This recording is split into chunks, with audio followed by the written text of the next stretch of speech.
जय श्री कृष्ण मित्रों, राधे राधे। आज फिर हम एक धार्मिक कथा को लेकर आए हैं। धार्मिक कथाओं के अंतर्गत आज हम सुनेंगे होलिका दहन की कथा। होली क्यों मनाई जाती है? होली का धार्मिक और आध्यात्मिक महत्व बहुत अधिक है। तो आइए आज हम सुनते हैं होली की धार्मिक एवं आध्यात्मिक महत्व की कथा। होली केवल रंगों का त्योहार नहीं है, बल्कि यह सत्य पर असत्य की विजय, भक्ति की शक्ति और ईश्वर के प्रति अटूट आस्था का प्रतीक है। ईश्वर के प्रति भक्त के मन में जो विश्वास होता है ना, एक अटूट विश्वास कि हर हाल में, हर परिस्थिति में मेरा प्रभु है ना, मेरा ईश्वर है ना, वह मुझे संभाल ही लेगा, यह मुझे पूर्ण विश्वास है। तो इसी आस्था और विश्वास की कथा है होलिका दहन की कथा। बहुत ही प्राचीन काल की बात है। राक्षसों का एक राजा था, हिरण्यकश्यप। ये दो भाई थे, हिरण्यकश्यप और हिरण्यकश्यप। हिरण्यकश्यप राक्षस राज था, असुर राजा था। उसने बहुत ही कठोर तपस्या की और ब्रह्मा जी को प्रसन्न कर लिया। उसकी तपस्या से ब्रह्मा जी ने उसे वरदान मांगने के लिए कहा। तब हिरण्यकश्यप ने यह वरदान मांगा कि हे प्रभु, मुझे ऐसा वरदान दीजिए कि मैं किसी के हाथों ना मरूं, ना तो मनुष्य मुझे मार सके, ना कोई पशु मुझे मार सके, ना तो मैं दिन में मरूं, ना रात में, ना घर के अंदर, ना घर के बाहर, ना धरती पर, ना आकाश में, और ना ही किसी अस्त्र से और ना ही किसी शस्त्र से मेरी मृत्यु हो। मुझे ऐसा वर दीजिए। भगवान ब्रह्मा ने उसे तथास्तु कहा और अंतर्ध्यान हो गए। इस वरदान के बाद तो हिरण्यकश्यप अत्यंत अहंकारी हो गया। उसने स्वयं को भगवान घोषित कर दिया और राज्य में आदेश दे दिया कि कोई भी भगवान विष्णु की पूजा नहीं करेगा। भगवान विष्णु कोई है ही नहीं, वह विष्णु भगवान नहीं है। तुम्हारा भगवान मैं हूँ, मुझे ही भगवान मानोगे और मेरी ही पूजा करोगे। पुराने समय में राजाओं से प्रजा डरती थी, उनका सभी कहना मानती थी, इसलिए प्रजा तो उसे ही भगवान मानने लगी। परंतु हर अति का अंत होता है।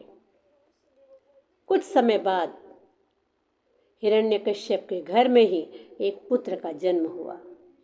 वह पुत्र बहुत ही सुंदर और तेजस्वी चेहरे वाला था। उसके मुख से अनूठा तेज झलकता था। उसका नाम रखा गया प्रहलाद। प्रहलाद जन्म के बाद से ही भगवान विष्णु का भक्त निकला। वह बहुत शीघ्र ही बोलना सीखा और बोलने में सबसे पहले श्रीमन नारायण ऐसा ही बोलता था। वह हमेशा अभिवादन में भी और किसी से भी बात में करने में भी जय श्रीमन नारायण और श्रीमन नारायण नारायण हरि हरि का जप करता था।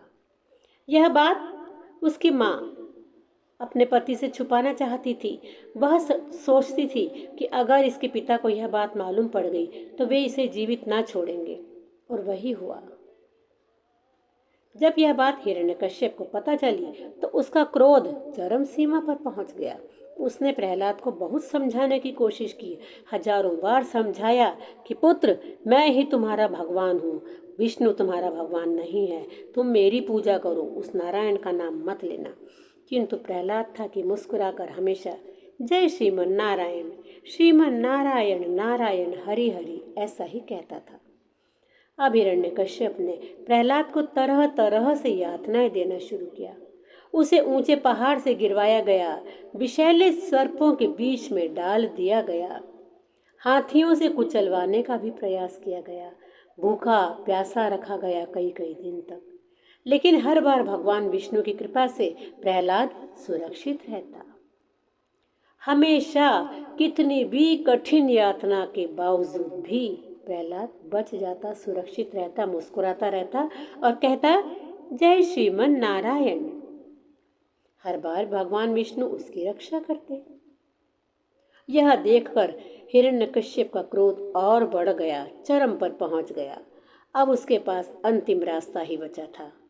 उसे पता था कि उसकी बहन होलिका को यह वरदान प्राप्त है कि वह अग्नि में नहीं जलेगी। अग्नि होलिका का कुछ भी नहीं बिगाड़ सकती है। हिरण्यकश्यप ने अपनी बहन को बुला भेजा और योजना बनाई कि होलिका प्रहलाद को गोद में लेकर अग्नि में बैठेगी, जिससे प्रहलाद जल जाएगा और होलिका ऐसे ही बच जाएगी। तय हुआ। फाल्गुन मास की पूर्णिमा की रात थी। विशाल अग्नि जलाई गई। होलिका प्रहलाद को गोद में लेकर अग्नि में बैठ गई, परंतु हुआ क्या? इसके विपरीत हुआ। जो अग्नि होलिका को छू भी नहीं सकती थी, उसी अग्नि में होलिका जलकर भस्म हो गई और भगवान विष्णु की कृपा से प्रहलाद यूं ही हंसता मुस्कुराता सुरक्षित बैठा रहा और श्रीमन नारायण का जप करता रहा। तो यह थी उसकी भगवान की भक्ति, उनके प्रति आस्था और विश्वास की जीत। तभी से होलिका दहन का पर्व मनाया जाता है। फाल्गुन मास की पूर्णिमा को रात्रि को कंडे, लकड़ी आदि एकत्रित कर पूजा करके होलिका दहन किया जाता है और ऐसा माना जाता है कि होलिका के रूप में बुराई को जलाया जाता है। अच्छाई, आस्था, भक्ति और विश्वास की जीत होती है। तभी से होली का त्योहार सालों साल से मनाया जा रहा है। होली के त्योहार को भगवान कृष्ण से जोड़कर बहुत ही गूढ़ रूप में देखा जाता है। भगवान कृष्ण जैसे होली का दूसरा नाम हो जाता है इस दिन। भगवान कृष्ण प्रेम के प्रतीक हैं और होली का त्योहार भी प्रेम का ही प्रतीक है। इस दिन सब लोग अपने सारे गिले शिकवे बुराइयां भुलाकर एक दूसरे से प्रेम पूर्वक गले मिलते हैं और आपस में रंग गुलाल लगाकर होली खेलते हैं। तो भगवान कृष्ण तो हैं ही प्रेम के प्रतीक। उनकी ब्रज की होली, गोकुल धाम की होली, उनकी बरसाने की होली, वृंदावन की होली जग प्रसिद्ध है। हजारों वर्षों से यह होली ऐसे ही मनाई जाती है। दूर दूर से लाखों लोग मथुरा, वृंदावन और बरसाना पहुंचते हैं होली देखने। तो इस प्रकार यह होली प्रेम, श्रद्धा और विश्वास का प्रतीक त्योहार है। भगवान कृष्ण पर लोगों का अटूट विश्वास और जो प्रेम है, सभी वहां जाकर कृष्णमय हो जाते हैं और भगवान कृष्ण भी अपने भक्तों पर आशीष और प्रेम का रंग उड़ेलते हैं।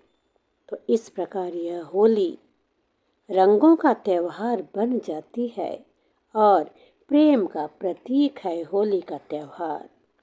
आप सभी को होली की बहुत बहुत शुभकामनाएं। जय श्री कृष्णा। राधे राधे।